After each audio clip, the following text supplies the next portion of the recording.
আল্লামা সাঈদীর মতোই কিংবদন্তির হত্যার সঙ্গে জড়িত চূড়ান্ত শাস্তি নিশ্চিত করা হোক। এ মতের পক্ষে রাজি আছেন কারা কারা? হাত উঁচু করে দেখান মুসলমান।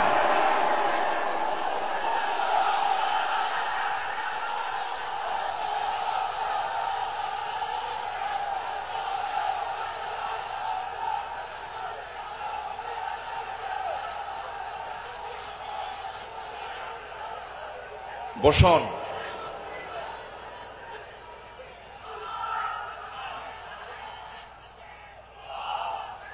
বসুন। সম্মানিত ভাইয়েরা, আজকের এই তাফসীর মাহফিলে তার নাম, জি বসুন বসুন বসুন বসুন। আজকের এই তাফসীর মাহফিলে তার যদি নামটা না নেওয়া হয় শুরুতে, বড় কৃপণতা হয়ে যাবে। সম্মানিত বন্ধুগণ, এই মাহফিল আবার 1.5 যুগ পরে শুরু হলো। এই মাহফিলকে তুমি আল্লাহ কিয়ামত পর্যন্ত কবুল করে নাও। এই মাহফিলের শুরু থেকে নিয়ে আজ পর্যন্ত যারা জড়িত আছেন, যারা বেঁচে আছেন, তাদের প্রতি খাস রহমত নাজিল করো, এবং যারা দুনিয়া থেকে বিদায় নিয়েছেন কবরগুলোকে জান্নাতের নূর দিয়ে মুনাফফার করে দাও।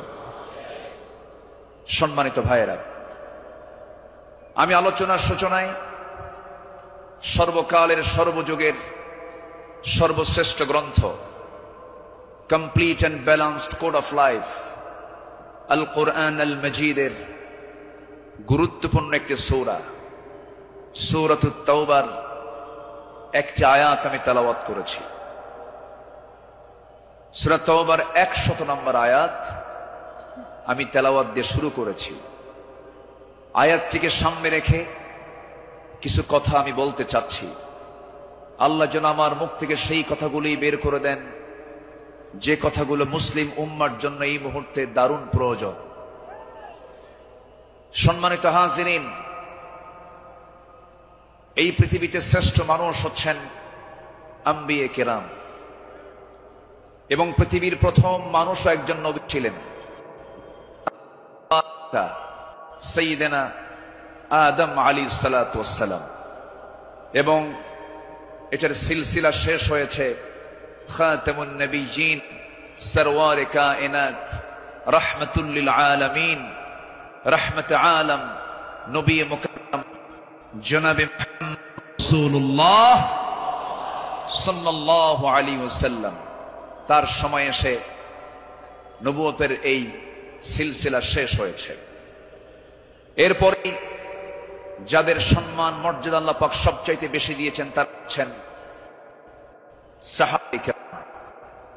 আল্লাহ তাআলা তাদের সম্মান, তাদের মর্যাদা অনেক বেশি দিয়েছেন, এবং আল্লাহ নিজে তাদের শানে বলেছেন রাদিয়াল্লাহু আনহুম, আল্লাহ তাদের উপরে সন্তুষ্ট হয়েছেন। আল্লাহ নিজে যদি বলেন আমি তাদের উপরে সন্তুষ্ট হয়েছি, তাদের হবে জান্নাত হবে, এটাই স্বাভাবিক। সেই সাহাবে কেরামদের জীবন থেকে কিছু কথা, আমার নবীর আদর্শে গড়া সাহাবীদের বিপ্লবী জীবন, মুমিনের অনুসরণীয় পথ, এই বিষয়ে আমি আজকে কিছু কথা বলতে চাচ্ছি। ওয়ামা তাওফীকি ইল্লা বিল্লাহ আলাইহি তাওয়াক্কালতু ওয়া ইলাইহি উনীব। আসুন সোজা আমরা আলোচনার দিকে চলে যাই। যেহেতু এক রাত আমি পেয়েছি, আল্লামা সাঈদ রাহিমাহুল্লাহ এমন একজন ব্যক্তি ছিলেন, একটানা একজন আলোচক 5 দিন একই প্ল্যাটফর্মে কথা বলেছেন।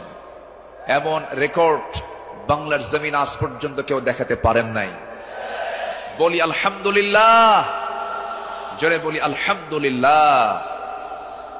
সম্মানিত হাজিরিন, আমরা যে কিতাব নিয়ে বসেছি, এই কিতাব আসমানি কিতাব।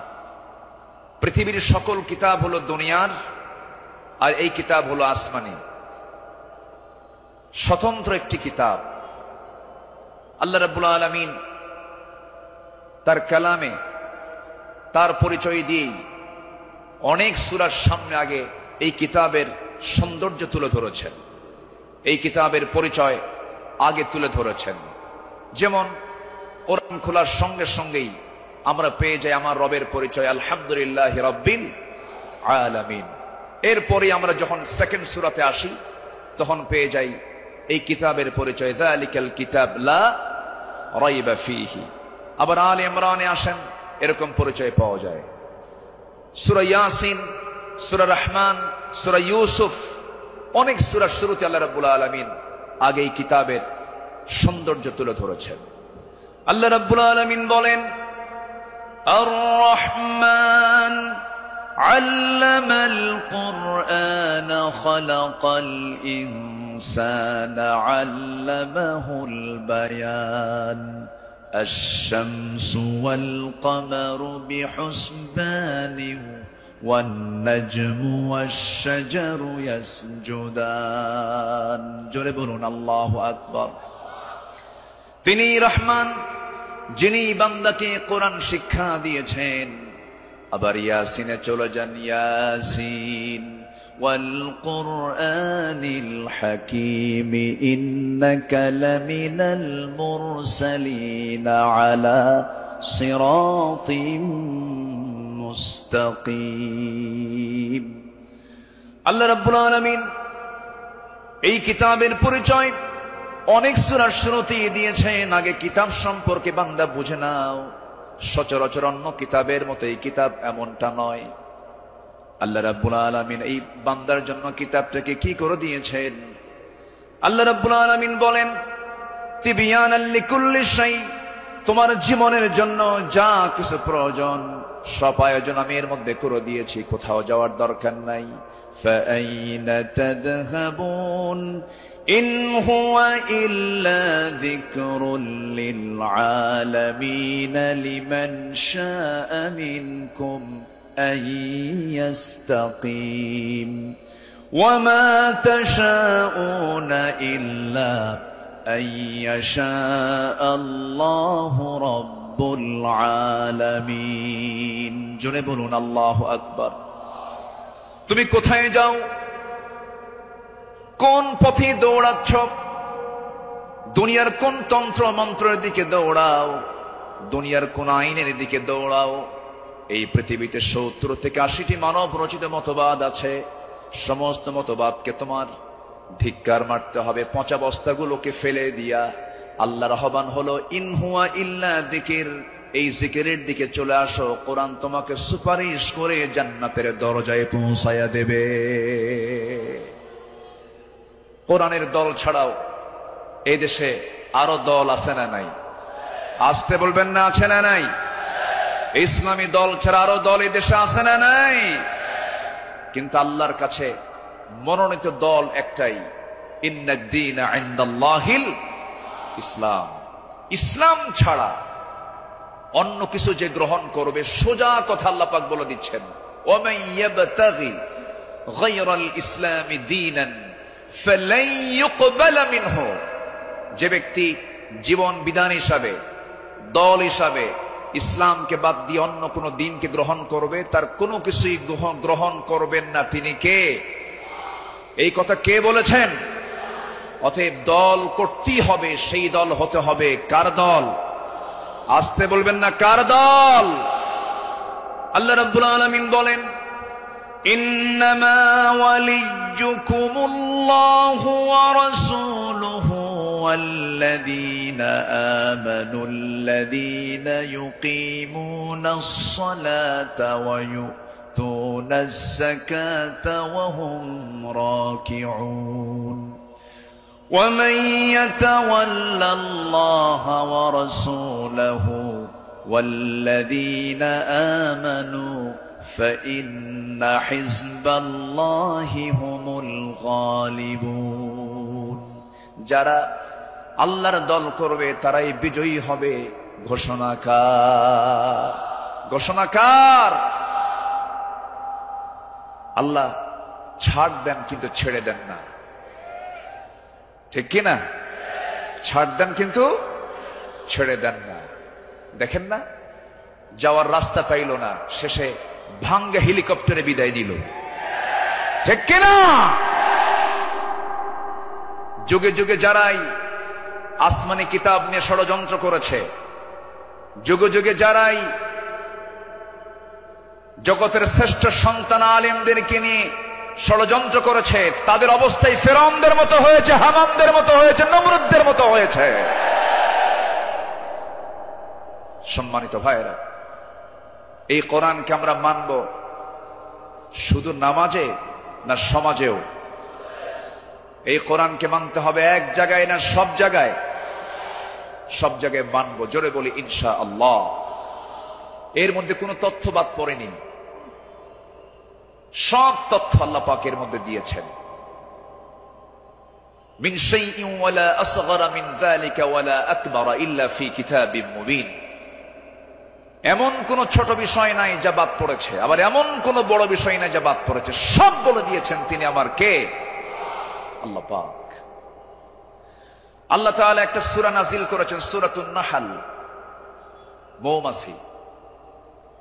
শতকের পর শতক, হাজারো গবেষণার পরে সর্বপ্রথম 1973 সালে অস্ট্রিয়ান একজন বিজ্ঞানী কার্ল ভন ফ্রিশ মৌমাছির জীবন চক্র নিয়ে গবেষণা করে তিনি নোবেল পুরস্কার পান।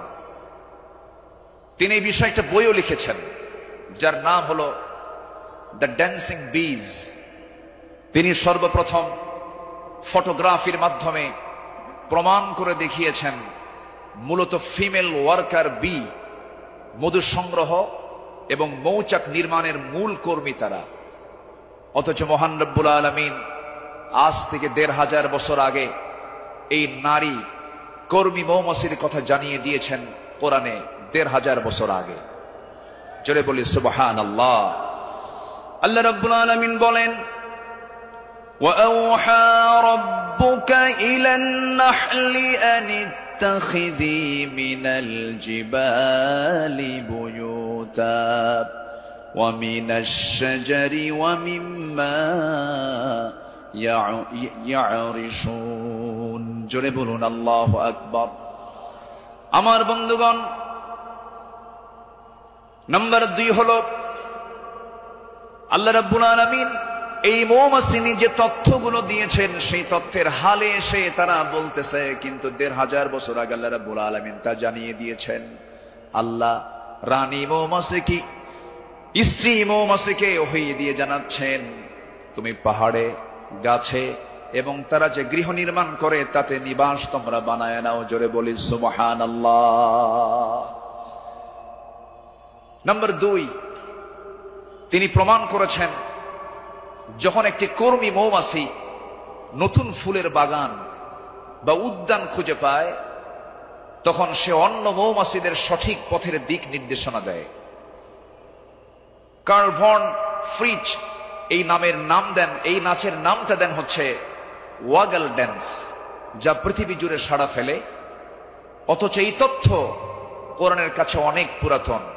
মহান আল্লাহ তাআলা ১৫০০ বছর আগে এটাও জানিয়ে দিয়েছেন। জোরে বলি সুবহানাল্লাহ। আল্লাহ রাব্বুল আলামিন বলেন, সুম্মা কুলি মিন কুল্লি সামারাতি ফাসলুকি সুবুলা রাব্বিকা যুলুলা। জোরে বলুন আল্লাহু আকবার। তুমি প্রত্যেক ফল থেকে আহার করো এবং তুমি আমার রবের সহজ পথে চলো। আল্লাহু আকবার।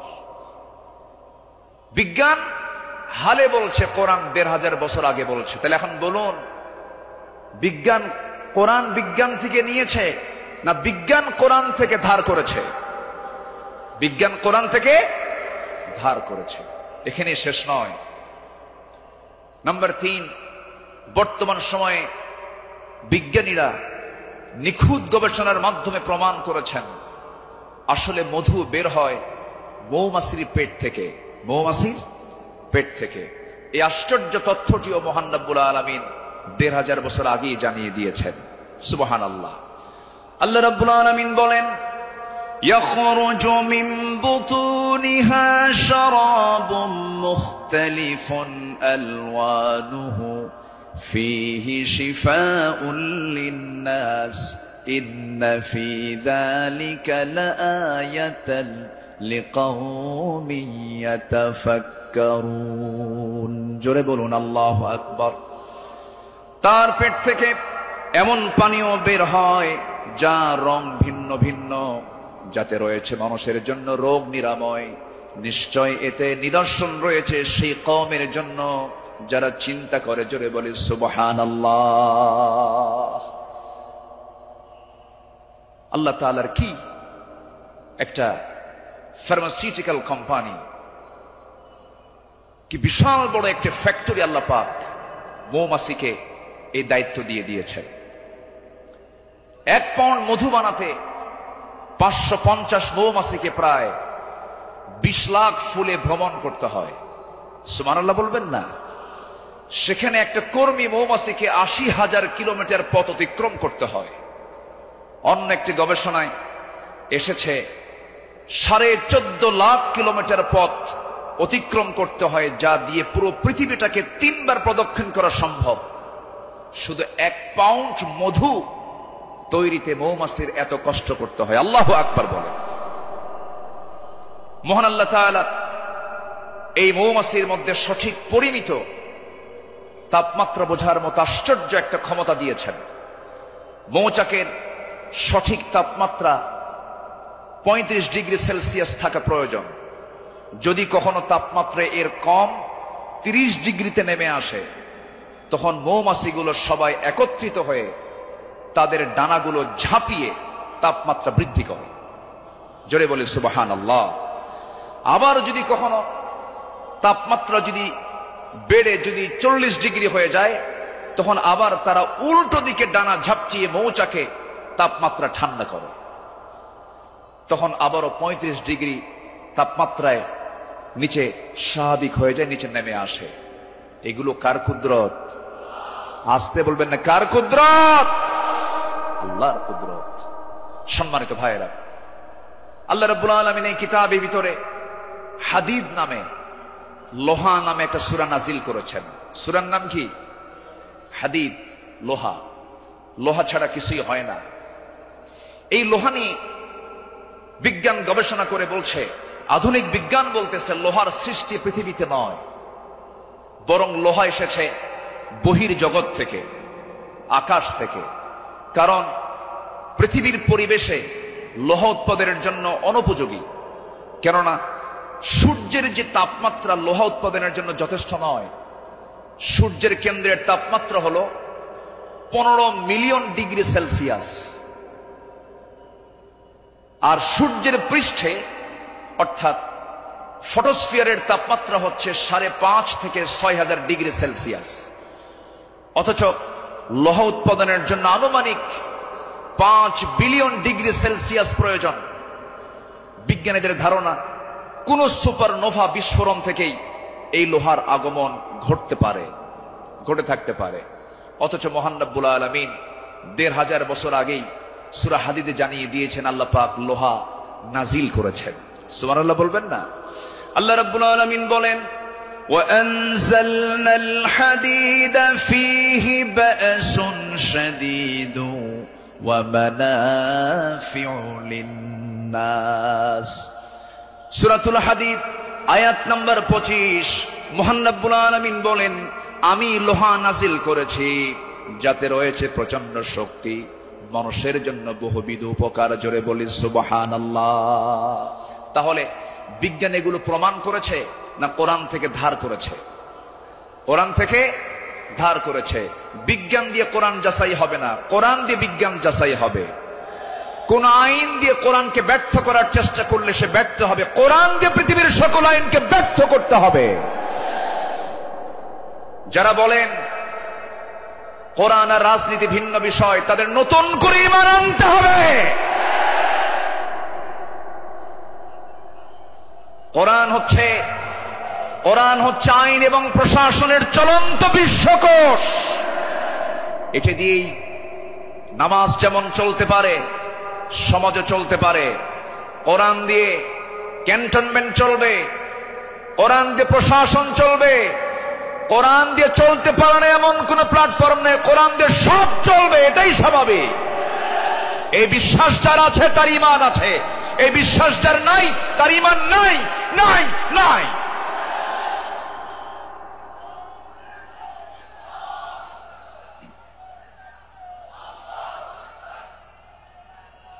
সম্মানিত ভাইয়েরা, সম্মানিত বন্ধুগণ, তাহলে সব সমস্যার সমাধান কি কোরআন করতে পারে? আসতে বলবেন না পারে। এখন বাংলাদেশের সবচাইতে বড় সমস্যা কি জানেন? গদি সমস্যা। কি সমস্যা বলেন? গদি সমস্যার সমাধান তো মনে হয় কোরআনে নাই। একটা আয়াত আছে, আয়াতুল কুরসি।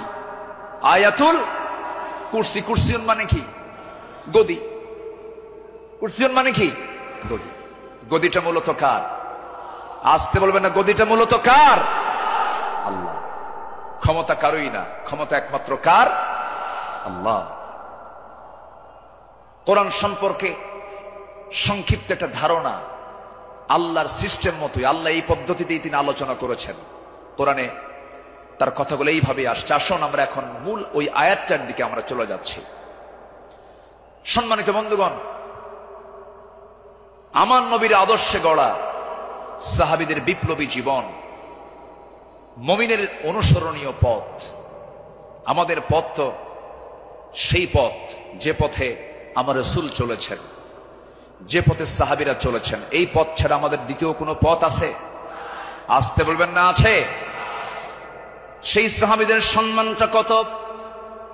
আল্লাহ রাব্বুল আলামিন বলেন, والسابقون الأولون من المهاجرين والأنصار والذين اتبعوهم بإحسان رضي الله عنهم ورضوا عنه وأعد لهم جنات تجري تحتها الأنهار خالدين فيها أبدا ذلك الفوز العظيم জোরে বলুন আল্লাহু আকবার।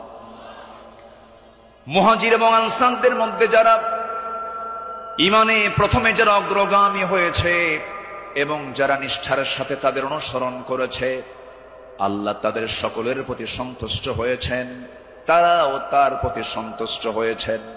আল্লাহ তাদের জন্য এমন জান্নাত রেখে দিয়েছেন যার নিচ দিয়ে নহর প্রবাহিত। আল্লাহ তাআলা সেই জায়গায় তাদেরকে চিরকাল রাখবেন, আর এটার চাইতে মহা সাফল্যের অন্য কিছু হতে পারে না। জোরে বলি সুবহানাল্লাহ। আমার ভাইয়েরা, যাদের প্রতি আল্লাহ রাজি হন তারাই তো আমাদের অনুসরণীয় হওয়ার কথা।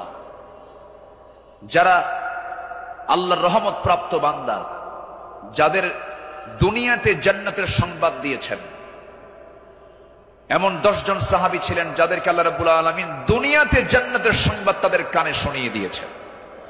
জোরে বলি সুবহানাল্লাহ।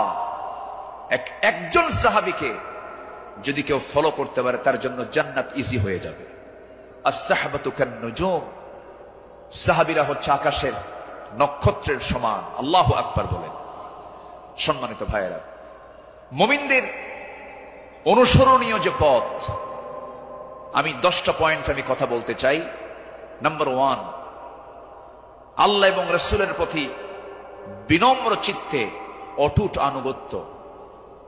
আল্লাহ এবং রাসূলের প্রতি বিনম্র চিত্তে অটুট আনুগত্য, এটা ছিল সাহাবীদের জীবনের সবচেয়ে বড় আমল। বলি আলহামদুলিল্লাহ। সম্মানিত ভাইয়েরা, আল্লাহ রাব্বুল আলামিন সুন্দর করে এই ব্যাপারে বলছেন।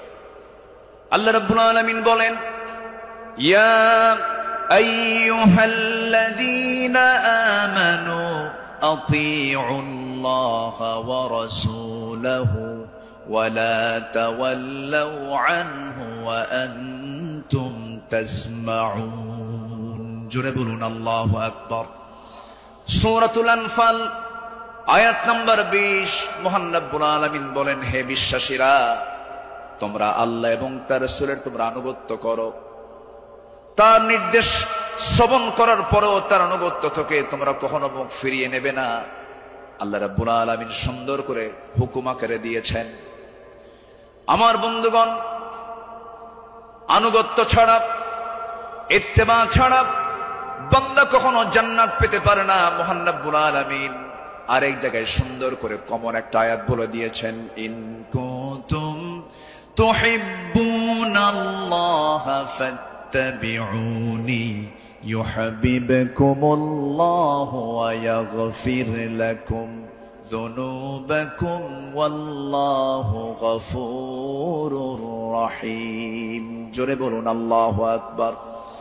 কি মুহাম্মদ সে ওয়াফা तूने तू हम तेरे है, ये है जहां चीज है क्या लौह कलम तेरे है।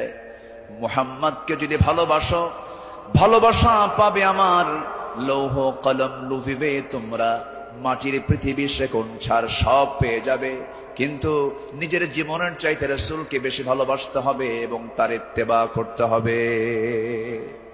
সাহাবীরা তা দেখিয়ে দিয়েছেন তাদের প্র্যাকটিক্যাল লাইফে। ইতিহাস তো একই, সবার কম বেশি জানা আছে। একজন সাহাবী ছিলেন যিনি রাসূলকে কি পরিমাণ ভালোবেসেছেন। আমার নবীজি বদর যুদ্ধের ডাক দিয়েছেন। বদর যুদ্ধের দিন আমার নবীজি রোজা ভাঙ্গার নির্দেশ দিয়ে বললেন, সাহাবীরা কে আছো, আমার ডাকে সাড়া দিয়ে বদর প্রান্তরে পৌঁছবে। তোমরা কি জানো আজকের এই দিন হচ্ছে সেই দিন যেদিন সন্তান পিতার বিরুদ্ধে যুদ্ধে নামবে। আজকের দিন তো সেই দিন যেদিন পিতা তার সন্তানের বিরুদ্ধে যুদ্ধে নামবে। আজকে গোত্র গোত্রের যুদ্ধ, আত্মীয় আত্মীয়র যুদ্ধ, জামাই শ্বশুরের সামনে মুখোমুখি হয়ে যাবে। তোমরা কি পারবে আজকের এই যুদ্ধের ময়দানে আমার আনুগত্যের মধ্য দিয়ে বাতিলদের মোকাবেলা করতে? সাহাবীরা সামনে দাঁড়িয়ে বললেন, ইয়া রাসূলুল্লাহি, আমরা রোজাও রাখবো, বাতিলদের বিরুদ্ধে মোকাবেলার সামনে দাঁড়িয়ে যাব। আমার রাসূল বললেন, আজকের দিনে রোজা রাখার প্রয়োজন নেই, ফাইদ্দাতুম মিন আইয়ামিন উখর, চলো আমরা জিহাদের প্রস্তুতি নিয়ে ফেলি। আমার নবীজি যুদ্ধের ময়দানে হাজির হয়ে গেলেন। আমার নবীজি যুদ্ধের ময়দানে যখন দাঁড়ালেন, 313 জন সাহাবী নিয়ে বদর নামক প্রান্তরে, রমজান মাস, আমার নবীজির সামনে যখন দাঁড়ালেন, যুদ্ধ শুরু হয়ে গেছে। ওই যুদ্ধের ময়দানে 313 জন সাহাবীর ভিতরে 2 জন সাহাবী ছিলেন, তাদের বয়স একদম কম ছিল, মুআজ এবং মুআজ। এই 2 জন ছোট্ট সাহাবী, 11 এবং 13 বছর বয়স। এই 2 জন সাহাবী নবীর কাছ থেকে পারমিশন নিয়ে নিলেন, যুদ্ধের ময়দানে গিয়া প্রথম কাতারে দাঁড়ায় গেছে। এক সাহাবীকে ডাক দিয়ে বলছে, ও আমার চাচা আবু জেহেল কোথায়? আবু জেহেল দিয়ে কি করবা? সঙ্গী সঙ্গী ছোট্ট 2 জন দারাজ গলায় দারাজ কণ্ঠে বলে ফেলতেছে, আমরা শুনেছি আবু জেহেল নাকি রাসূলকে খুব কষ্ট দিত, খুব জুলুম করত। আজকে আমরা কারো বিরুদ্ধে যুদ্ধ করতে আসি নাই, আবু জেহেলকে আজকে দুনিয়া থেকে বিদায় করার জন্য আজকে আমরা যুদ্ধে হাজির হয়েছি। ছোট্ট বাচ্চা মানুষ, ছোট কিন্তু ইমান খুব বড়, মজবুত ইমান। এই ছোট্ট বাচ্চার কথা শুনে ওই সাহাবী আশ্চর্য হয়ে গেলেন। সাহাবী আশ্চর্য হয়ে বলতেছে, তোমরা কি তাকে সত্যি হত্যা করবে নাকি? হত্যা করব। ওই যে দেখা যায় ঘোড়ার পিঠে বসে আছে, 2 দিকে পা ছেড়ে দেওয়া। শুধু বলতে দেরি হয়েছে, যেতে দেরি হয় নাই। সিংহের মতো গর্জন দিয়া বাস পাখির মতো উড়ন্ত হয়ে দৌড় মারা শুরু করে দিয়েছে। আবু জেহেলের 2 পাশে 2 জন দাঁড়ায় গেছে। লোকজন টের পায় না এটা কোন গ্রুপের মানুষ। 2 জন ছোট্ট বাচ্চার হাতে ছোট্ট তরবারি ছিল, এত জোরে সজোরে আঘাত করেছে 2 জন মিলে। আল্লাহু আকবার বলে আবু জেহেল ওই যে জমিনে ধরাশয়ী হয়ে পড়ে গেছে, কোমর সোজা করে আবু জেহেল আর দাঁড়াতে পারে নাই। এইদিকে বড় ভাই মুআজের পিছন থেকে একজন কাফের এসে তার ডান হাতে পিছন দিক থেকে তরবারির যখন একটা আঘাত দিয়েছে, এক আঘাতে তার ডান হাতটা চামড়ার সঙ্গে ঝুলতে লাগলো। ঝনঝন করে তরবারি পড়ে গেছে। যুদ্ধ করবেন কেমনে? তার ডান হাতটা ঝুলতেছে চামড়ার সাথে। দৌড় মেরে চলে গেছেন, বাম হাতে তরবারি তুলে নিয়েছেন। যুদ্ধ থামালেন না। যুদ্ধ চালাতে গিয়ে দেখা গেল ডান হাতটা চামড়ার সঙ্গে ঝুলে আছে, ঝুলন্ত হাতটা এসে বাম হাতে বারবার ধাক্কা খাচ্ছে, ডিস্টার্ব হচ্ছে মনে করে ঝুলন্ত ডান হাতটা বাম পায়ের নিচে রেখে এত জোরে টান মারলেন, এক টানে হাতটা ছিটকে পড়ে গেল। বাম হাতে যুদ্ধ চালাতে লাগলেন। বাম হাত পিছন দিক থেকে আঘাত করে তার কেটে ফেলে দিল। ঝনঝন করে তরবারি পড়ে গেছে, আর যুদ্ধ করতে পারছেন না। যুদ্ধ করবেন কেমনে, দুই হাতিতে চলে গেছে। আরেকজন কাফের এসে গর্দান বরাবর যখন আঘাত এনেছে, দুনিয়া থেকে এই ছোট্ট 13 বছরের নাবালক সন্তান দুনিয়া থেকে বিদায় নিয়ে গোটা বিশ্ববাসীকে জানান দিচ্ছে, ও পৃথিবীর মানুষ, আমরা দিন কায়েমের জন্য যে জীবন দিলাম, এমন করেই দিন কায়েমের পথে জীবনটা দিতে হয়। জোরে বলি সুবহানাল্লাহ, আরো জোরে বলি সুবহানাল্লাহ, আরো জোরে বলি সুবহানাল্লাহ। একটু জিকির করি লা ইলাহা, আওয়াজটা কম মনে হচ্ছে, আরো জোরে লা ইলাহা। স্পিকার আওয়াজটা নাই, আওয়াজটা হচ্ছে, বলেন যে কানে আওয়াজ দিতে হবে।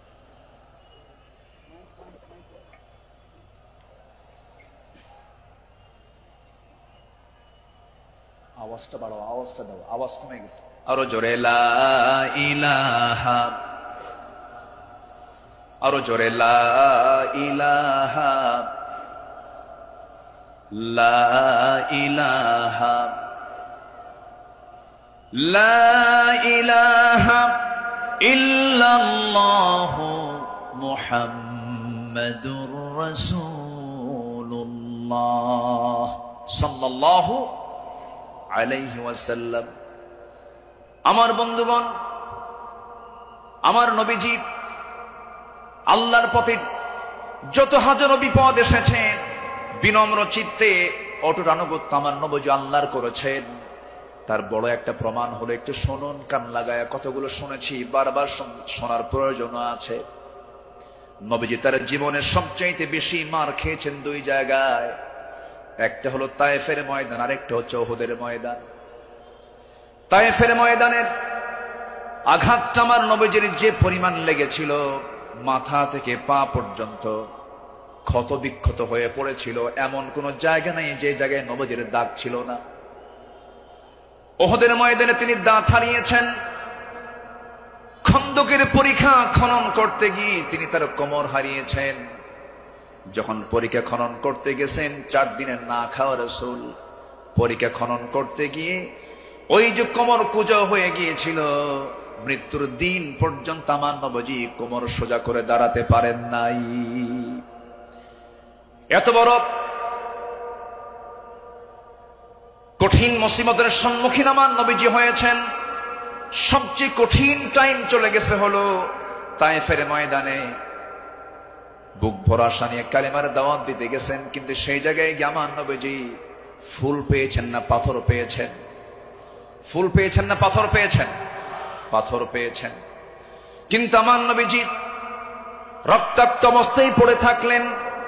জুতার তলার সঙ্গে পায়ের তলার জমাট বেঁধে গেছে, নবীজি দাঁড়াতে পারছেন না, সেন্সলেস হয়ে পড়েছিলেন। কিন্তু যখন হোশটা ফিরে আসলো, মালাকুল জিবাল এসে নবীকে লক্ষ্য করে বলছেন, ইয়া রাসূলুল্লাহ, 2 দিকের পাহাড় দিয়ে চাপা দিয়ে এদেরকে আমি শেষ করে দিই, আপনি শুধু অর্ডার করেন। জবাবে আমার রাসূল বললেন, লা বাল আরজু আন ইউখরিজাল্লাহ মিন আসলাবিহিম মান ইয়াবুদুল্লাহ ওয়াহদাহু লা ইউশরিকা বিহি শাইআন। সহিহ মুসলিমের হাদিস এসেছে, রাসূল বললেন, না না ও ফেরেশতা, এদেরকে চাপা দিয়ে মেরো না। আমি আশা করি এদের ঔরস থেকে যে সন্তান জন্ম নেবে তারা আল্লাহর ইবাদত করবে। জোরে বলি সুবহানাল্লাহ। রাসূল তাদেরকে মাফ করে দিয়েছেন। আমার বন্ধুগণ, আমার নবীজি আনুগত্য কাকে বলে আল্লাহ রাসূল তা শিখিয়ে দিয়েছেন, সাহাবাদের জীবনে তা শিখিয়ে দিয়েছেন। সাহাবে কেরাম রাসূলকে জীবন দিয়ে ভালোবেসেছেন। মিকদাদ রাদিয়াল্লাহু তাআলা আনহু রাসূলকে সামনে দাঁড় করিয়ে বলছেন, ইয়া রাসূলুল্লাহি ওয়াল্লাহি ইয়া রাসূলুল্লাহ লা নাকুলু কামা ক্বালাত বানু ইসরাঈল লিমূসা ফাযহাব আনতা ওয়া রাব্বুকা ফাকাতিলা ইন্না হাহুনা কাঈদুন ওয়ালাকিন্নানা নুকাতিলু আন ইয়ামিনিক ওয়া আন ইয়াসারিক ওয়া মিন বাইনি ইয়াদাইক ওয়া মিন খালফিক। জোরে বলি আল্লাহু আকবার। হে রাসূল, আমাদের কেমন পাবেন না? যেমন করে মুসার উম্মত মুসাকে বলেছেন, এমন করে আমরা তা বলবো না, আপনাকে বলবো। আমরা আপনার ডান থেকে, বাম থেকে, সামনে থেকে, পিছন থেকে যখন ডাক দিবেন বাতিল শক্তির মোকাবেলায় ঝাঁপ দিয়ে পড়বো। জোরে বলি আল্লাহু আকবার। আমার নবীর চেহারায় আনন্দের ঝলকানি প্রকাশ পেল। সাহাবীরা আমার নবীর চতুর্পার্শ্বে সবসময় ছায়া দিয়ে রেখেছেন। জীবনের চাইতে তারা রাসূলকে বেশি ভালোবেসেছেন। আনুগত্য কাকে বলে? এই পৃথিবীতে প্রধান কাতারে যারা ছিলেন তারা হচ্ছেন সাহাবায়ে কেরাম। সাদ ইবনে মুআজ রাদিয়াল্লাহু তাআলা আনহু বদর যুদ্ধের দিন মৃত্যুর ভয় না করে নবীর আনুগত্যে দাঁড়িয়ে দীপ্ত কণ্ঠে বলেছিলেন, ফাওয়াল্লাযী বাআসাকা বিল হক লাউ ইসতা'রাদতু বিনা হাযাল বাহরা ফাকুদতাহু লাখুদনাহু মা'আক।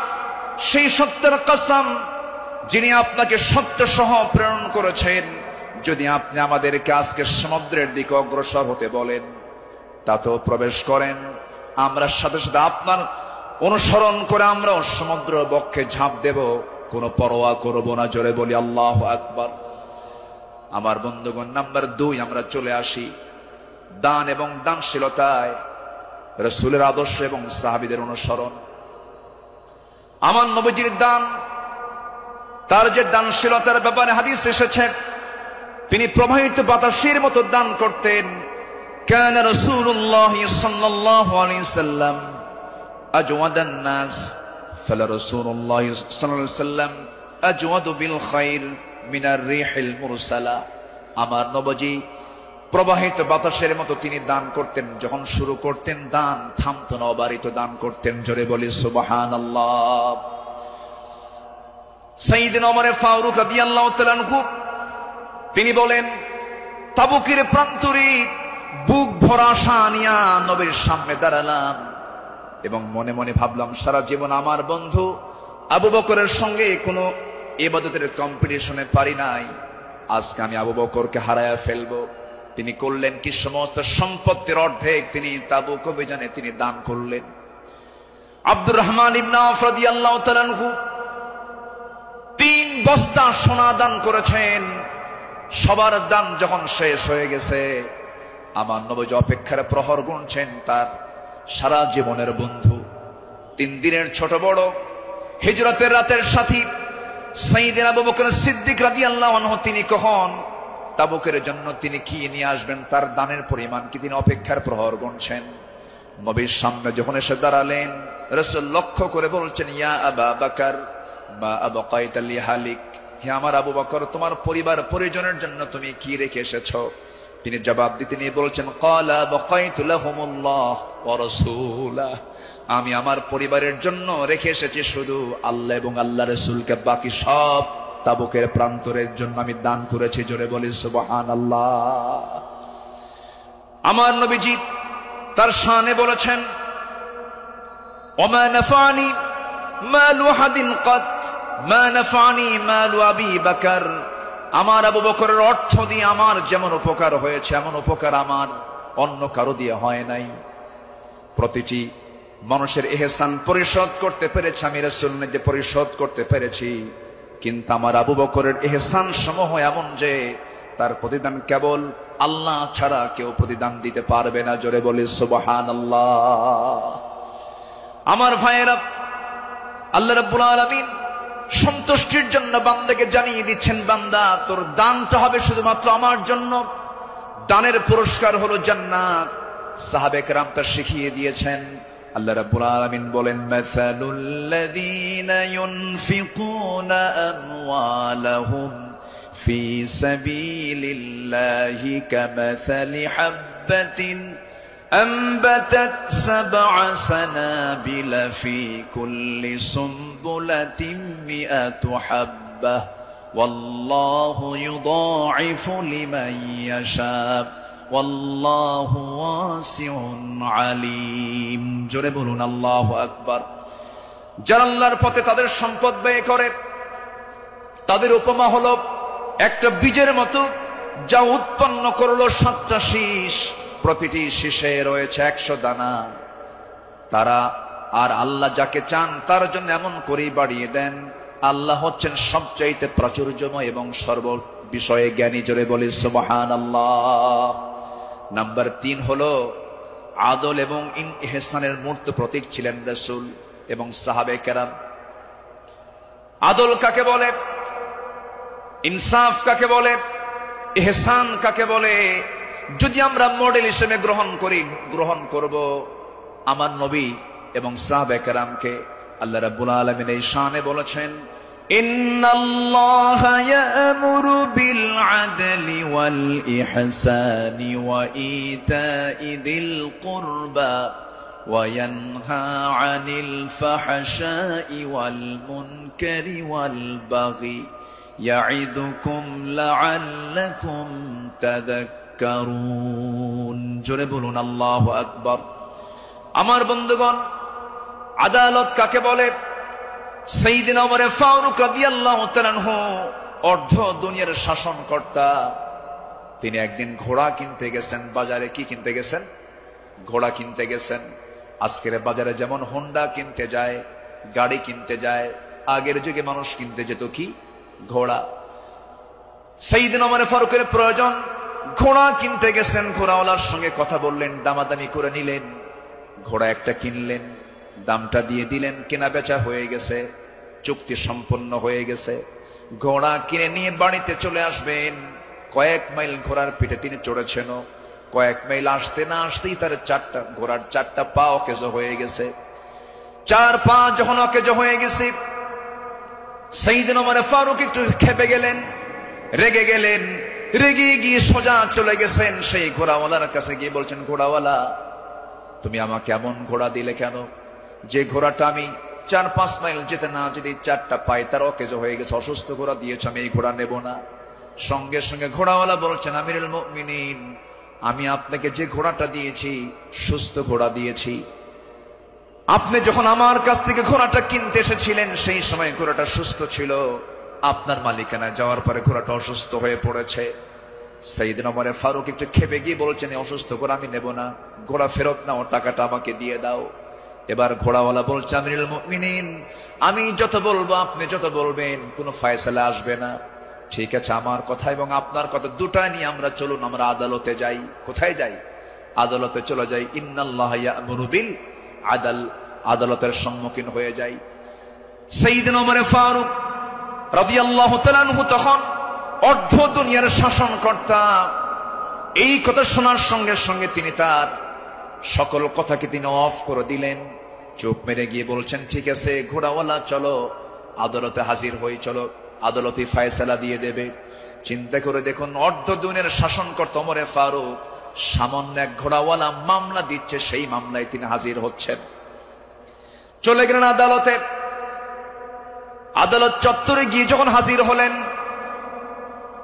বিচারালয়ের চেয়ারে বসা একজন কাজী যখন সাইয়েদনা ওমর ফারুককে দেখেছেন, দেখা মাত্রই তিনি দাঁড় হয়ে বলছেন, আমিরুল মুমিনিন, আপনি কেন আদালতে, কি হয়েছে? তিনি এবার বলছেন, বিচারপতি, আমি ঘোড়া কিনতে গেছি, ঘোড়া সে আমাকে অসুস্থ ঘোড়া দিয়েছে, আমি এই ঘোড়া নেব না, সেজন্য বিচার আদালত পর্যন্ত গড়িয়েছে, কি করা যায়? কাজী সুরাই ইবনুল হারিস আল কিন্দি রাহিমাহুল্লাহ সেই বিচারপতির নাম।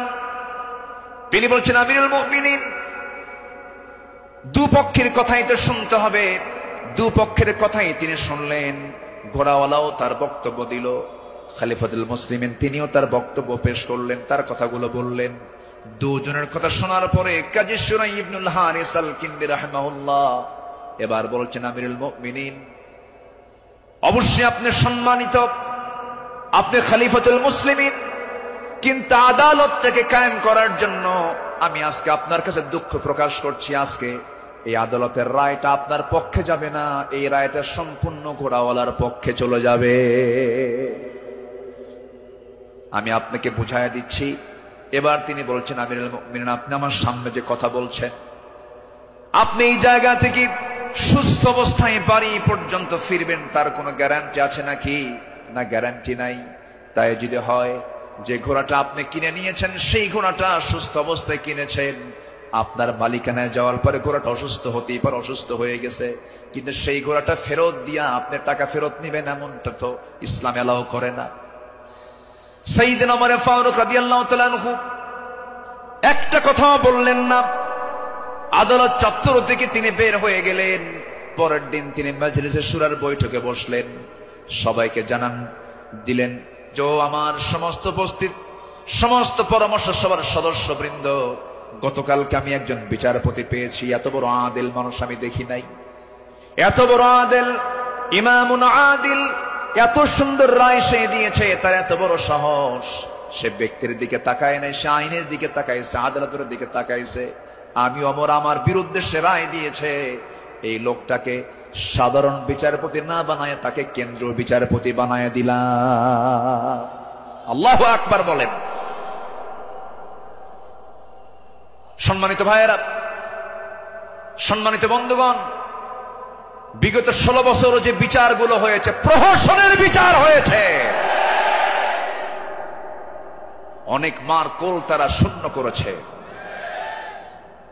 অনেক আল্লাহর গোলামের উপরে তারা জুলুম করেছে। 2018 সালে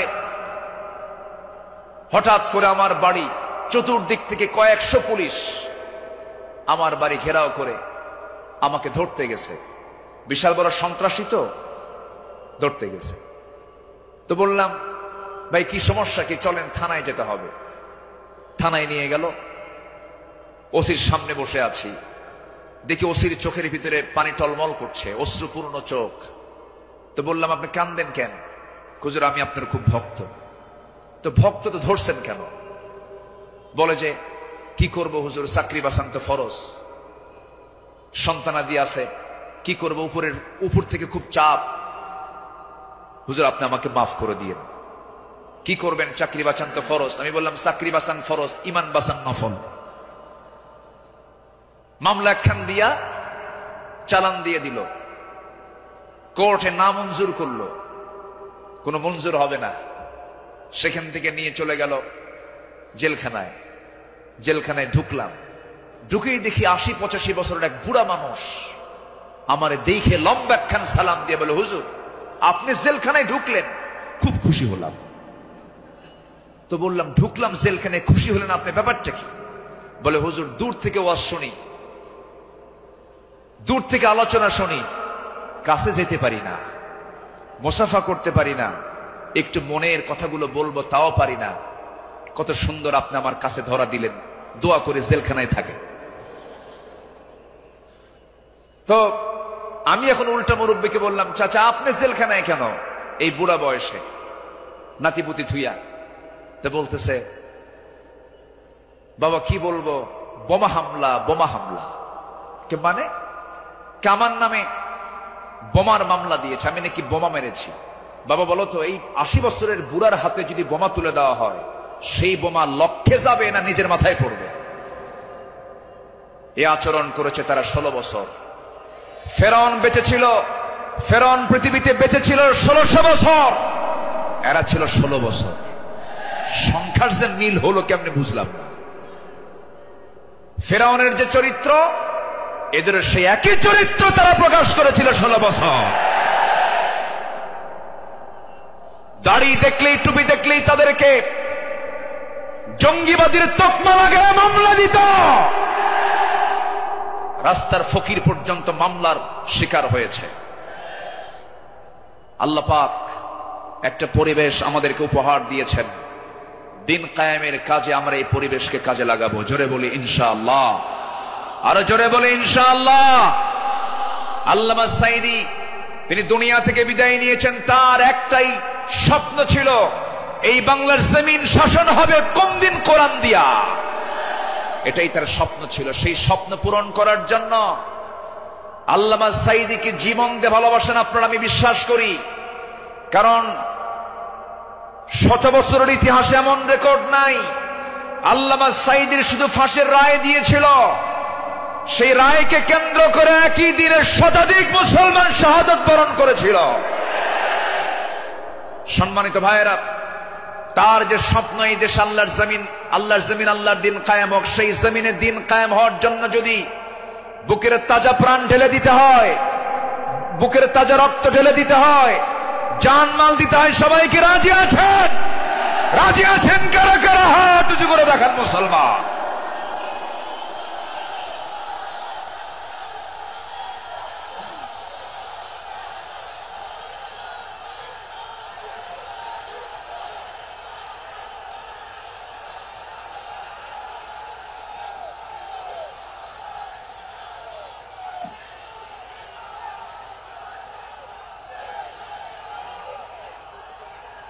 আল্লাহ কবুল করুন, জোরে বলে আমিন, আরো জোরে আমিন। হাত নামান, বসুন। আমি তো দাঁড়াতে বলি নাই, আপনি দাঁড়ালেন কেন? যে বসে পড়ুন। আমি কি আলোচনা চালাবো? আলোচনা চালাবো। আমার নির্দিষ্ট সময় কিন্তু শেষের দিকে প্রায়। আমি কি আলোচনা চালিয়ে যাব? সবাইকে আমাকে সময় দিবেন? জোরে বলি ইনশাআল্লাহ, আরো জোরে বলি ইনশাআল্লাহ। সম্মানিত ভাইয়েরা, তাদের আদালতটা কি ছিল? সাইয়েদনা ওমর ফারুক রাদিয়াল্লাহু তাআলা আনহু একদিন কোন এক বাজার দিয়ে যাচ্ছিলেন। হঠাৎ করে কোন এক সাহাবীর গায়ে হাতে ছিল ছোট্ট ছড়ি, লাঠি ছিল, লাঠি দিয়ে ঘুতা মেরেছেন। মজা করে একটা ঘুতা মারলেন। সেই সাহাবীও কিছু মনে করেন নাই। মাস 6 পরে সাইয়েদনা ওমর ফারুক রাদিয়াল্লাহু তাআলা আনহু তার সঙ্গে দেখা করে বললেন, বন্ধু চলো আমার বাড়িতে যাই। বাড়িতে নিয়ে গেলেন, হাতটা ধরে ক্ষমা চেয়ে বললেন, শোনো আমার ভাইজান, অমুক দিন তোমার শরীরে একটু মজা করে একটু তরবারি কি বলে হাতের ছড়ি দিয়ে লাঠি দিয়ে একটু আঘাত করেছিলাম, কষ্ট পেলে আমাকে মাফ করে দিও। এই যে তোমার হাতে 600 দিরহাম দিয়ে দিলাম, তুমি আল্লাহর ঘর কাবা জিয়ারা করে আসবে। জবাবে সেই সাহাবী বলছেন, আমিরুল মুমিনিন, আপনি আমাকে যে আঘাত করেছেন এটা তো আমার মনেই নাই।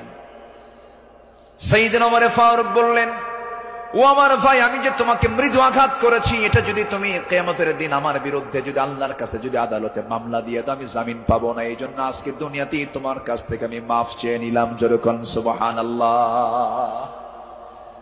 সাইয়েদনা ওমর ফারুক রাদিয়াল্লাহু তাআলা আনহু এক বোতল মধু এনেছেন, রাষ্ট্রের মধু।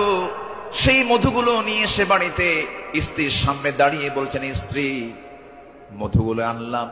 এই মধু শুধু আমাদের ঘরের জন্য নয়, আমার প্রতিবেশী আরো 4 ঘর সহ আমার ঘর মোট 5টা ভাগ হবে। তোমাকে দায়িত্ব দিলাম, এই মধুটা ভাগ করো। স্ত্রীকে মধু ভাগের দায়িত্ব দিই। সময় যেতে না যেতেই একটু পরেই তিনি বলছেন, স্ত্রী মন খারাপ করো না, আমি তোমাকে মধুভাগের দায়িত্ব দেব না। মধুর বোতলটা নিয়ে নিলেন, আস্তে করে প্রতিবেশীর ঘরে চলে গেলেন। প্রতিবেশীকে ডাক দিয়ে বলছেন, প্রতিবেশী, যে মধুর বোতলটা তোমাকে দিলাম সমান 5 ভাগে ভাগ করবে, একটা ভাগ তুমি আমাকে দিবে, বাকি 4 ভাগ তোমরা সব ভাগ করে নেবে।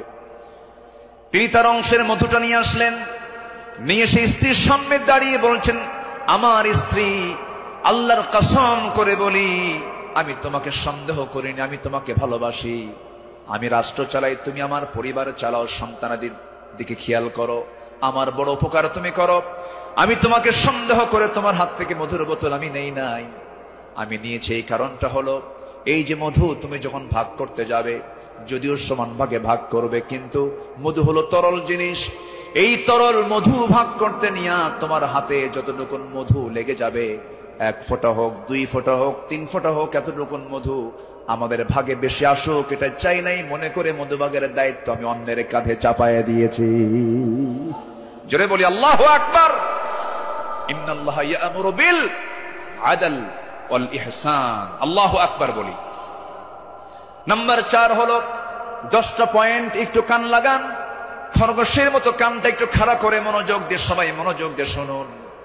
নাম্বার 4 হলো শ্রেষ্ঠদের কাতারে থেকেও নিরহংকার হয়ে অসহায় সাধারণের সাথে মিশে যাওয়া সাহাবে কেরামদের বৈশিষ্ট্য ছিল, আমার নবীর বৈশিষ্ট্য ছিল।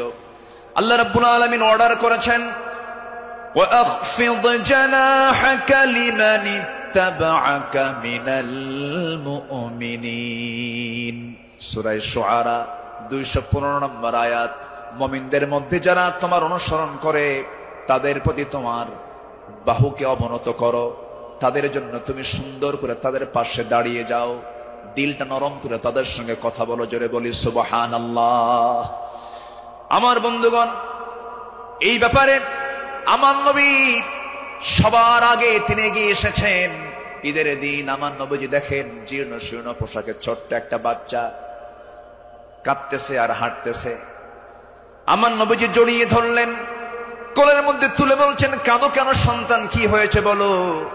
বাপ নাই মা নাই, দুইজনে দুনিয়া থেকে বিদায় নিয়েছেন।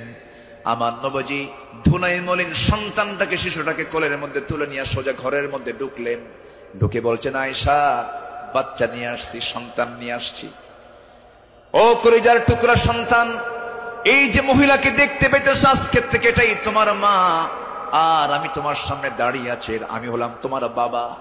আমার নবী এতিমদের পাশে এমন করে সারা জীবন দাঁড়িয়েছেন, কারণ আল্লাহ রাব্বুল আলামিন তাকে অর্ডার করেছেন, আলাম ইয়াজিদকা ইয়াতীমান ফাআওয়া ওয়া ওয়াজাদাকা দাল্লান ফাহাদা ওয়া ওয়াজাদাকা আইলান ফাআগনা فأما اليتيم فلا تقهر وأما السائل فلا تنهر وأما بنعمة ربك فحدث।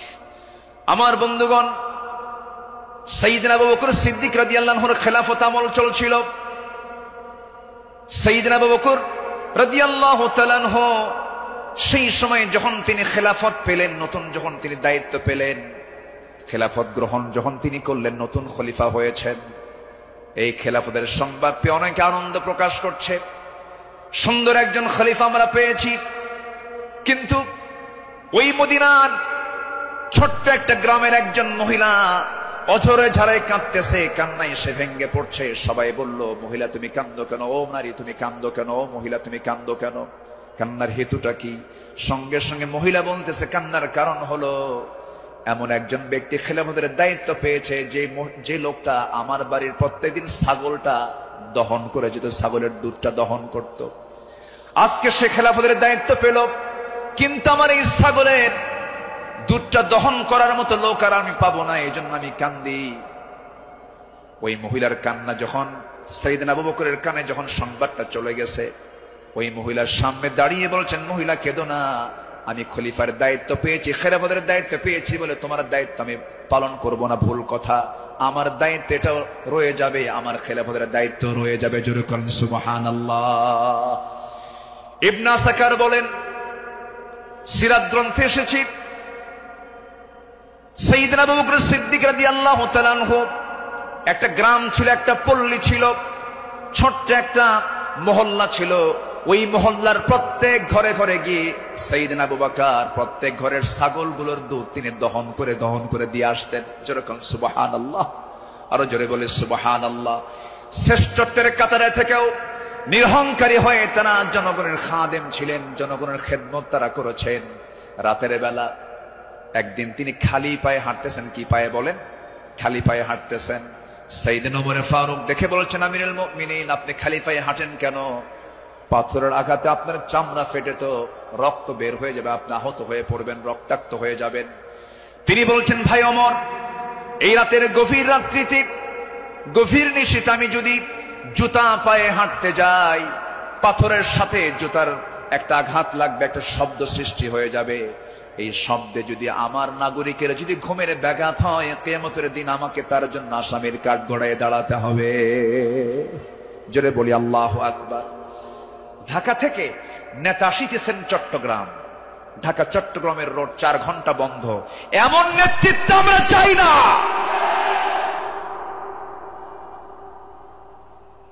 আমরা শাসক দেখতে চাই, জনগণের শাসক, ঠিক কিনা?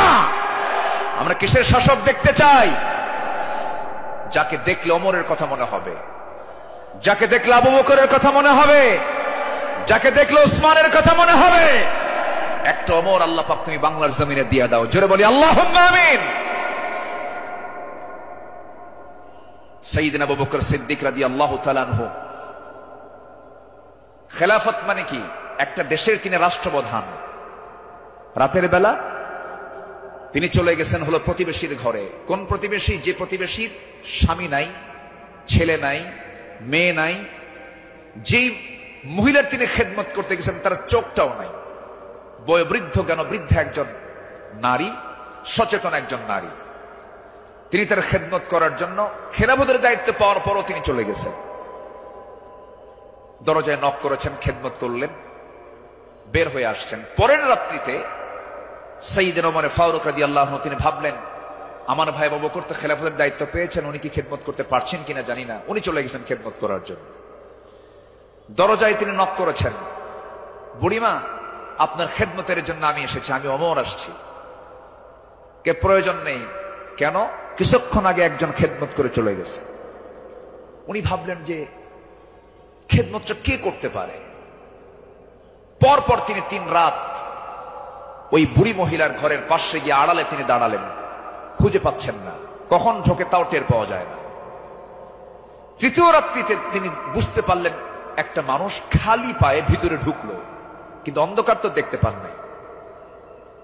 ভিতরে ঢুকে খেদমত করে বের হতে নিলেই পিছন দিক থেকে ওমর ফারুক তার হাত চেপে ধরেছেন। চেপে ধরেই দেখেন কেউ না, খলিফা আবু বকর সিদ্দিক রাদিয়াল্লাহু তাআলা। তিনি বললেন, আমিরুল মুমিনিন, একটা রাষ্ট্র পরিচালনা করতে নিয়ে কত পরিশ্রম করতে হয়। রাতের বেলা বিশ্রামের প্রয়োজন হয়, দিনের বেলাও পরিশ্রম করেন, রাতের বেলা এমনটা করলে আপনি অসুস্থ হয়ে পড়বেন। অন্তত আমাদের কিছু খেদমতের জন্য আমাদের কিছু কাজ রেখে দেন। তিনি বলছেন, ভাই ওমর, হাসরের ময়দানে আমার আমলনামা তোমার পিঠে যাবে না, আমার কাজ আমাকে করতে দাও। মৃত্যুর দিন পর্যন্ত তিনি ওই মহিলার খেদমত করে তিনি দুনিয়া থেকে বিদায় নিয়েছেন। দ্বিতীয় খলিফা ওমর ফারুক রাদিয়াল্লাহু তাআলা যখন খেলাফতের দায়িত্ব পেলেন, ওই মহিলা জানেন না প্রথম খলিফা ইন্তেকাল করেছেন।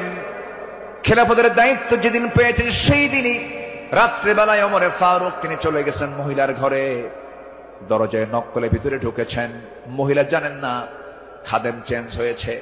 ভিতরে তিনি সব কাজগুলো করলেন, রান্না বান্না করে দিলেন, কাপড় চোপড় ধুয়ে দিলেন, খাবার দাবার ধুয়ে দিয়ে পরিষ্কার করে তিনি বের হয়ে আসলেন। মহিলা অন্ধ মানুষ, বসেছেন খাবার খেতে। সামনে খেজুর নিয়ে যখন বসেছেন, খেজুর একটা মুখে নেওয়া মাত্রই দাঁতের নিচে যখন খেজুরের বিচি যখন পড়ে গেছে, সঙ্গে সঙ্গে মহিলা বলতেছেন, ইন্না লিল্লাহ। তিনি চোখের পানি ফেলে দিয়া কেঁদে কেঁদে বলতেছেন, বুঝতে পেরেছি আমার আসল খাদেম আবু বকর আর দুনিয়াতে নাই।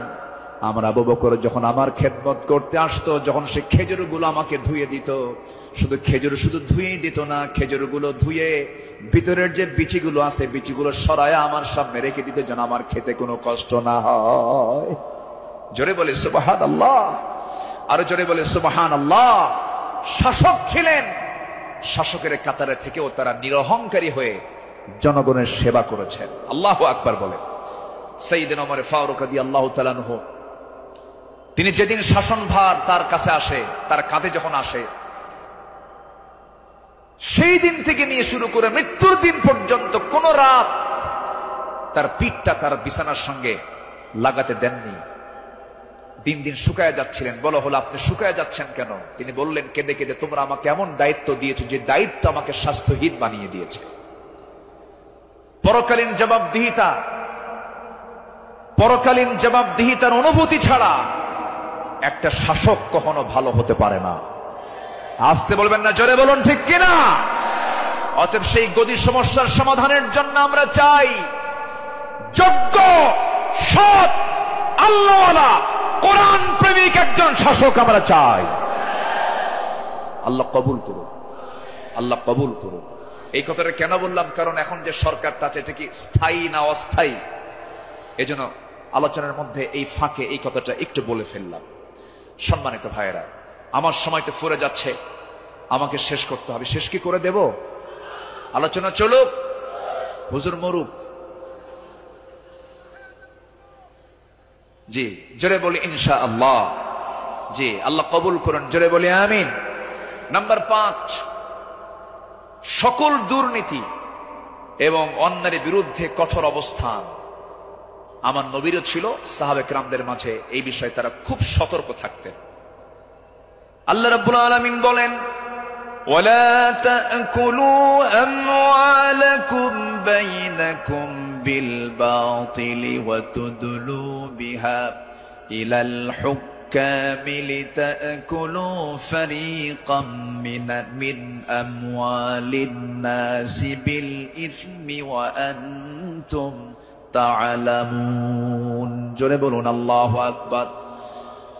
তোমরা নিজেদের মধ্যে পরস্পরের সম্পদ অন্যায়ভাবে গ্রাস করো না, তা বিচারকদের নিকট উপস্থাপন করো না, যাতে অন্যের সম্পদের কিছু অংশ পাপের মাধ্যমে গ্রাস করতে পারো, যদিও তোমরা জানো কার কথা।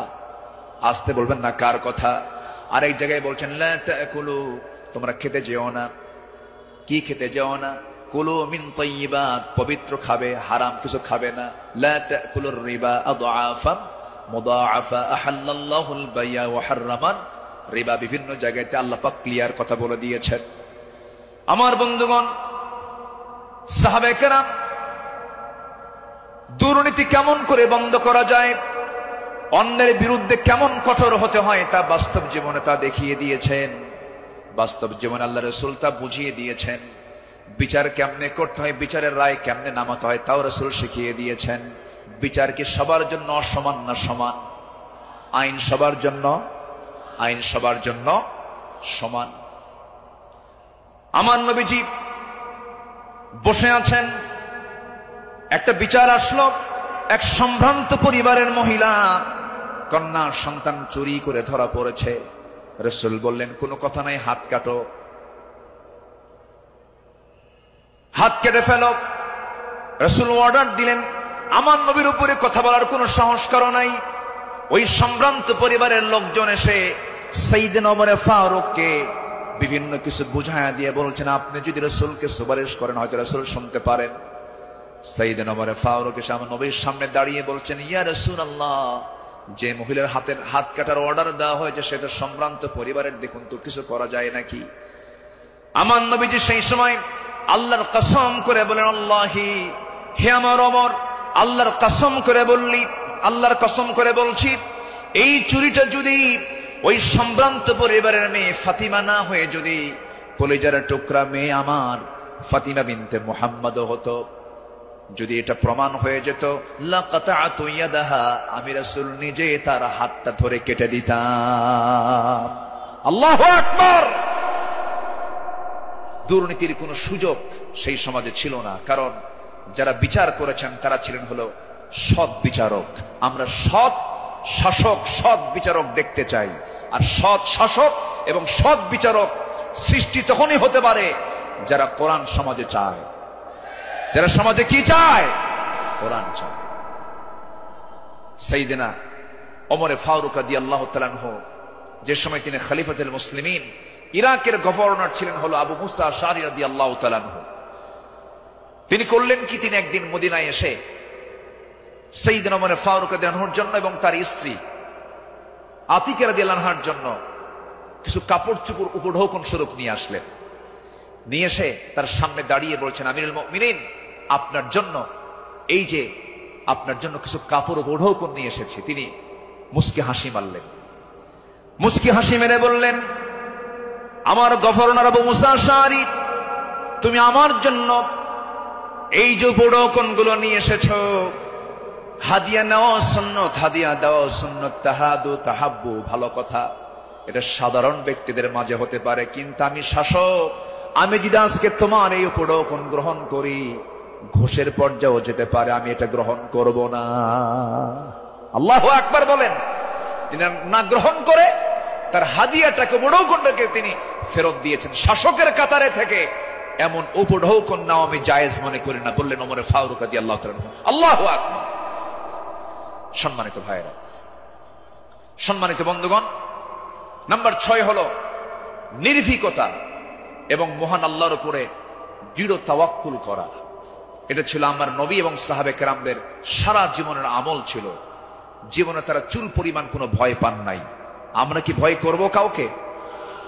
কাকে ভয় করব? আল্লাহ ছাড়া কাউকে ভয় করা জায়েজ আছে? আল্লাহকে ছাড়া কাউকে ভয় করা কি জায়েজ আছে? আমার নবীজি কোন এক যুদ্ধের ময়দানে যাবেন, একটা গাছের নিচে তিনি শুয়ে পড়লেন, বাবলা গাছ। বাবলা গাছের ডালে তরবারি রেখে তিনি বিশ্রাম নিচ্ছিলেন। হঠাৎ করে এক বেদুইন এসে আমার নবীর সেই তলোয়ারটা তার হাতে তুলে নিয়ে বলতেছে, মুহাম্মদ, আমার হাতে তোমার জীবন, আমি তোমাকে এখন হত্যা করতে পারি। এই কথা বলা মাত্রই বলতেছে, এখন তোমাকে কে বাঁচাবে? বেদুইন বলছে, তোমাকে এখন কে বাঁচাবে মুহাম্মদ? আমার নবীজি বলেন, আমাকে বাঁচাবেন আমার আল্লাহ, আমাকে বাঁচাবেন আমার আল্লাহ, আমাকে বাঁচাবেন আমার আল্লাহ। তিনবার রাসূল যখন বললেন, ওই বেদুইনের হাত থেকে তরবারি থরথর থরথর করে পড়ে গেল। আমার নবীজি দৌড় মেরে গিয়ে সেই তরবারি হাতে নিয়ে বললেন, বেদুইন, এখন তোমাকে বাঁচাবে কে? আমি তো আল্লাহর কাছে আশ্রয় নিয়েছি, আল্লাহ আমাকে বাঁচায়, এখন তোমাকে কে বাঁচাবে? বেদুইন তার চোখের পানি আটকাতে না পেরে আমার নবীর সামনে দাঁড়িয়ে বলছে, আপনি সত্যি আল্লাহ রাসূল, আপনি আমাকে পড়িয়ে দেন লা ইলাহা ইল্লাল্লাহ, ফাইদা আযামতা ফাতাওয়াক্কাল আলাল্লাহ ওয়া কাফা বিল্লাহি ওয়াকিলা, ইন্নাল্লাহা ইউহিব্বুল মুতাওয়াক্কিলিন, ওয়া মান ইয়াতাওয়াক্কাল আলাল্লাহ ফাহুয়া হাসবুহ। যে ব্যক্তি আল্লাহর প্রতি তাওয়াক্কুল করবে, আল্লাহ তার জন্য যথেষ্ট হয়ে যান। আমাদের ভরসা রাশিয়া নয়, আমেরিকা নয়, ইন্ডিয়া নয়, চায়না নয়, আমাদের কারো প্রতি ভরসা করার দরকার না। আমাদের ভরসা কে? আসতে বলবেন না, তিনি কে? আমাদেরকে বাঁচাবেন তিনি, যার হাতে আমাদের প্রাণ, তিনি সে আল্লাহ আমাদেরকে বাঁচাবেন। আল্লাহ কবুল করুন, জোরে বলি আমিন। ইসলাম গ্রহণ করেছেন 40 নম্বরে, 41 নম্বরে সাইয়েদনা ওমর ফারুক রাদিয়াল্লাহু তাআলা আনহু। ইসলাম কবুল করেই রাসূলের সামনে তরবারি রাসূলের পায়ের কাছে রেখে বললেন, ইয়া রাসূলুল্লাহ, আমাদের মুসলমানদের সংখ্যা কত? আমার রাসূল বললেন, ওমর, সাহাবীর সংখ্যা মাত্র 40 জন, 40 থেকে 41 জন। সাইয়েদনা ওমর ফারুক বলেন, এটাই বিশাল সংখ্যা। আজকে আমরা কাবার চত্বরে গিয়ে প্রকাশ্যে ঘোষণা করব লা ইলাহা।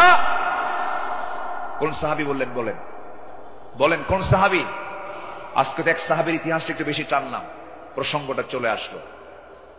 তিনি বলে ফেললেন, কি পরিমাণ সাহস হতে পারে! সাহসের পিরামিড। সাইয়েদনা ওমর ফারুক গিয়ে প্রকাশ্য রূপে সামনে ঘোষণা করলেন, কে আছো? আমার সামনে আসো, লা ইলাহা।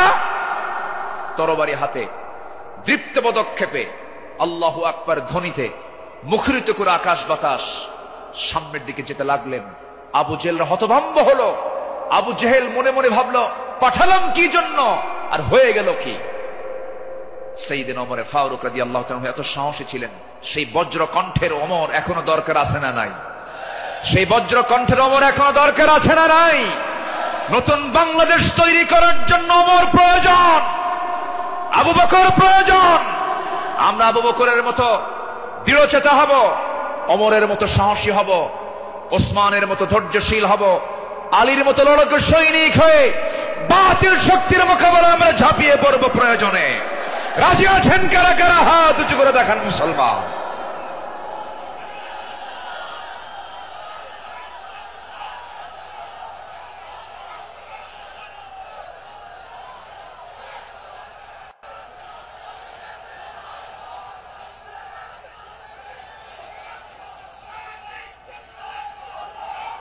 আল্লাহ কবুল করুন, জোরে বলে আমিন, আরো জোরে আমিন।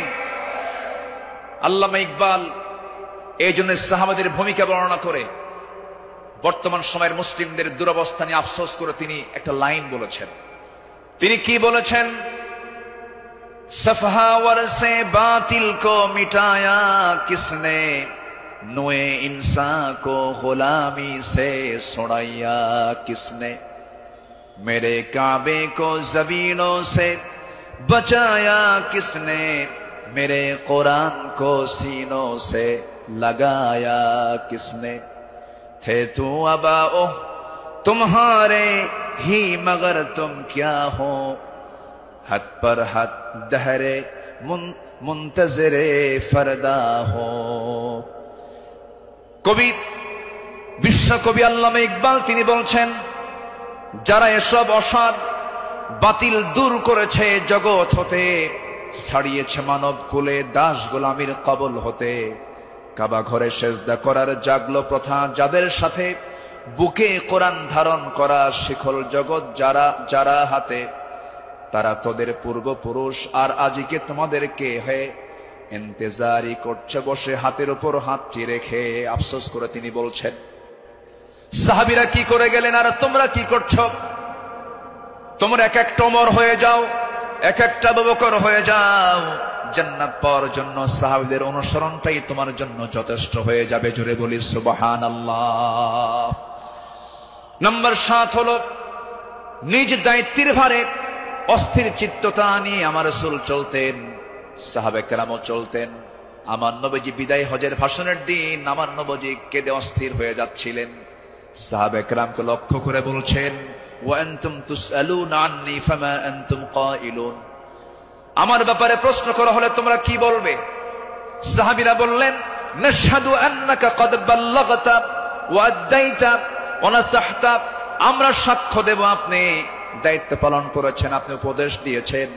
এই কথা শুনে আমার নবীজি শাহাদাত আঙ্গুলে উঁচু করে আকাশের দিকে লক্ষ্য করে আল্লাহকে বলছেন, আল্লাহুম্মা শাহাদ, আল্লাহুম্মা শাহাদ, আল্লাহুম্মা শাহাদ। আল্লাহ তুমি সাক্ষী থাকো, আল্লাহ তুমি সাক্ষী থাকো, আমার সাহাবীরা আমার পক্ষে কথা বলছে। আল্লাহু আকবার বলেন।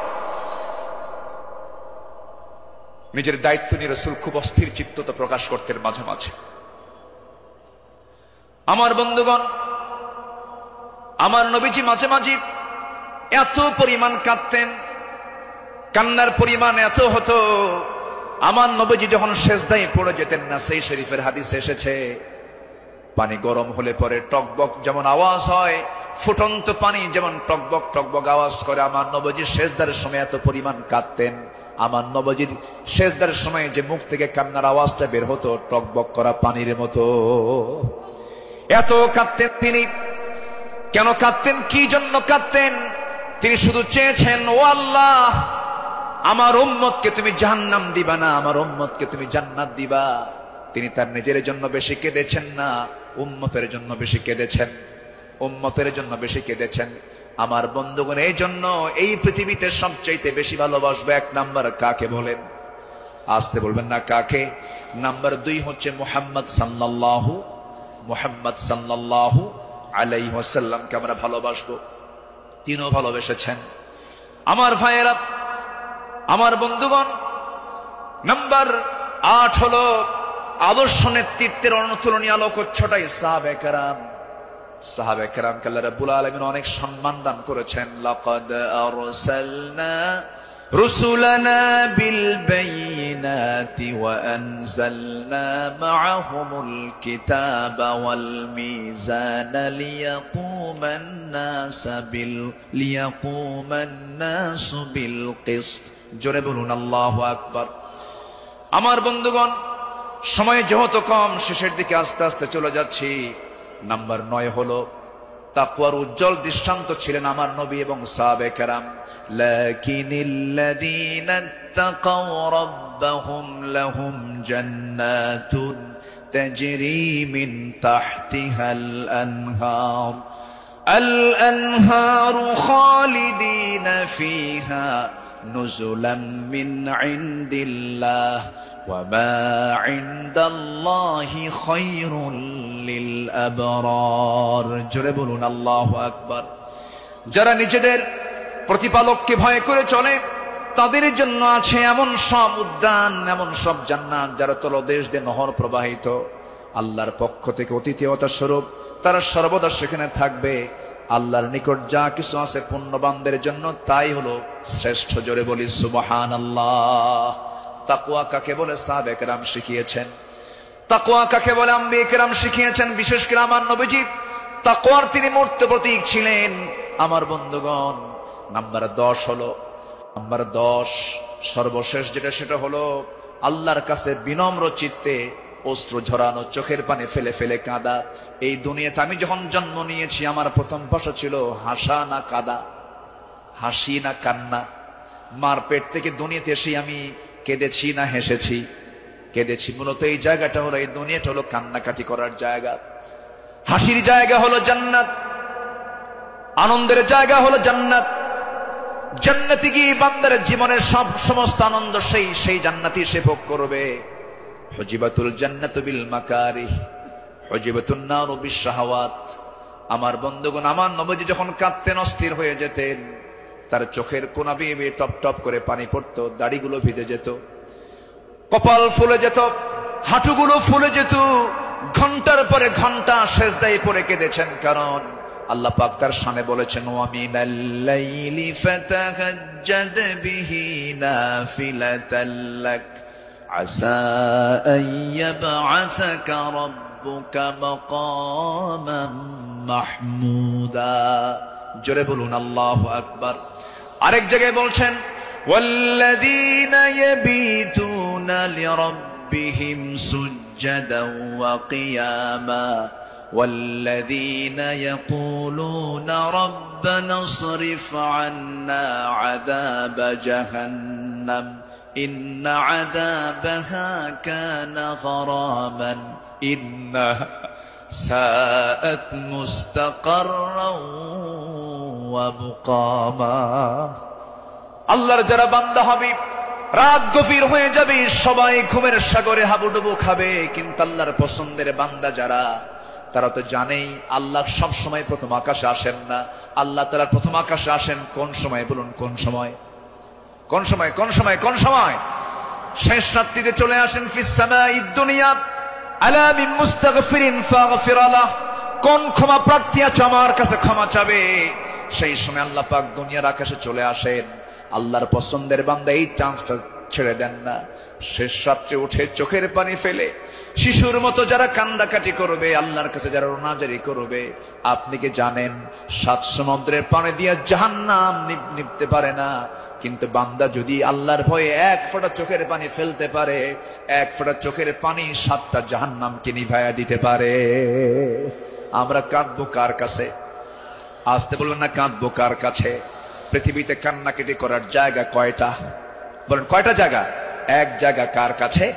আল্লাহর কাছে আমরা চোখের পানি ফেলে ফেলে কাঁদবো, আল্লাহর কাছে আমরা রোনাজারি করব। পৃথিবীর মানুষের কাছে কাঁদবেন, কেউ বলবো ফিরাতে এমনি কান্দে, কোন একটা লক্ষ্য আছে, মতলব খারাপ। কত কি বলবে, স্বামী তার বউয়ের কাছে কাঁদবে, বউ তার স্বামীর কাছে কাঁদবে, ছেলে বাবার কাছে কাঁদবে, বাবা ছেলের কাছে কাঁদবে, সেখানে কিছু স্বার্থ থাকতে পারে।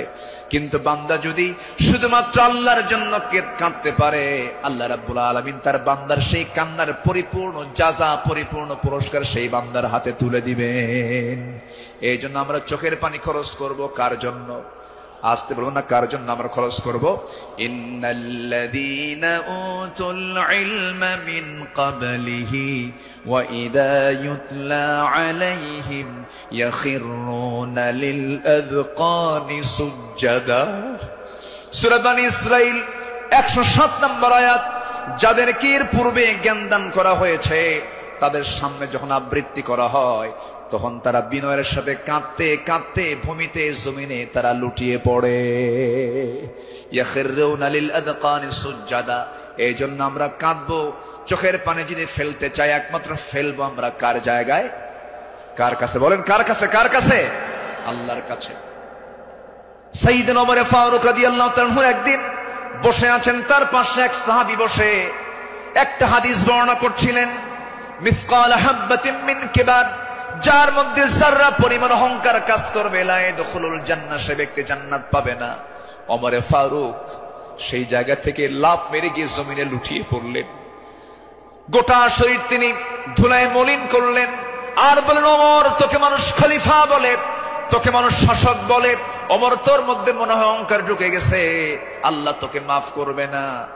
আকাশের দিকে দুটো হাত তুলে আফসোস করে বলছেন, আকাশের মালিক আল্লাহ, তুমি যদি গোটা দুনিয়ার সমস্ত মানুষকে তুমি যদি জান্নাত দিয়ে দাও, আর একজন ব্যক্তিকে যদি জাহান্নাম দিয়ে দাও, আমার মনে হয় আমি ওমর সে একজন ব্যক্তি, জাহান্নাম আমি যাব মনে হয়, আমার সে আমল নাই, আল্লাহ আমাকে মাফ করে দিও, আল্লাহ আমাকে ক্ষমা করে দিও। এরকম করে তারা আল্লাহর সামনে চোখের পানি ফেলে ফেলে কেঁদেছেন। একজন সাহাবীর কাছে মুনাফিকের তালিকা ছিল, সেই সাহাবীর কাছে মাঝে মাঝে ওমর ফারুক যেতেন, গিয়ে বলতেন, ভাই ওমর, দেখো তো মুনাফিকের তালিকার মধ্যে আমি ওমর, আমার নামটা আছে নাকি? আমার নামটা আছে নাকি? সাহাবী বলতেন, ভাই আমার আপনার নাম থাকবে কেন, আপনি তো জান্নাহ, ওমর ফিল জান্নাহ। তিনি উত্তরে বলতেন, ভাই রে আমার মন বলছে কেন যেন মনে হয় আমি কি মুনাফিকের কাতারে চলে গেলাম কিনা। কি চিন্তা তাদের মধ্যে কাজ করতো, কার ভয় কার ভয় কার ভয়? আসতে বলবেন না, কার ভয়? সবাই কি তাহাজ্জুদের নামাজ পড়তে রাজি আছেন? 5 ওয়াক্ত নামাজ পড়ার দরকার নাই, হ্যাঁ কি দরকার আছে কিনা বলেন? তাহলে 5 ওয়াক্ত নামাজও পড়বো, এবং স্পেশাল অফার, ওই সময় চোখের পানি ফেললে বান্দার কোনো দোয়া মিস হয় না, সেটা হচ্ছে কি? ওয়াল্লাযীনা ইয়াবিতুনা লিরাব্বিহিম সুজদান ওয়া কিয়ামা, যারা রাতটা কাটায় দেয় রুকুতে এবং সিজদার মধ্যে। কার কাছে? 5 ওয়াক্ত নামাজ পড়বেন কারা কারা, একটু হাত উঁচু করে দেখান তো বলি, দেখি। জোরে বলি ইয়া আল্লাহ, আরো জোরে ইয়া আল্লাহ। আমাদেরকে 5 ওয়াক্ত সালাত আদায় করার তৌফিক তুমি আল্লাহ দিয়া দাও।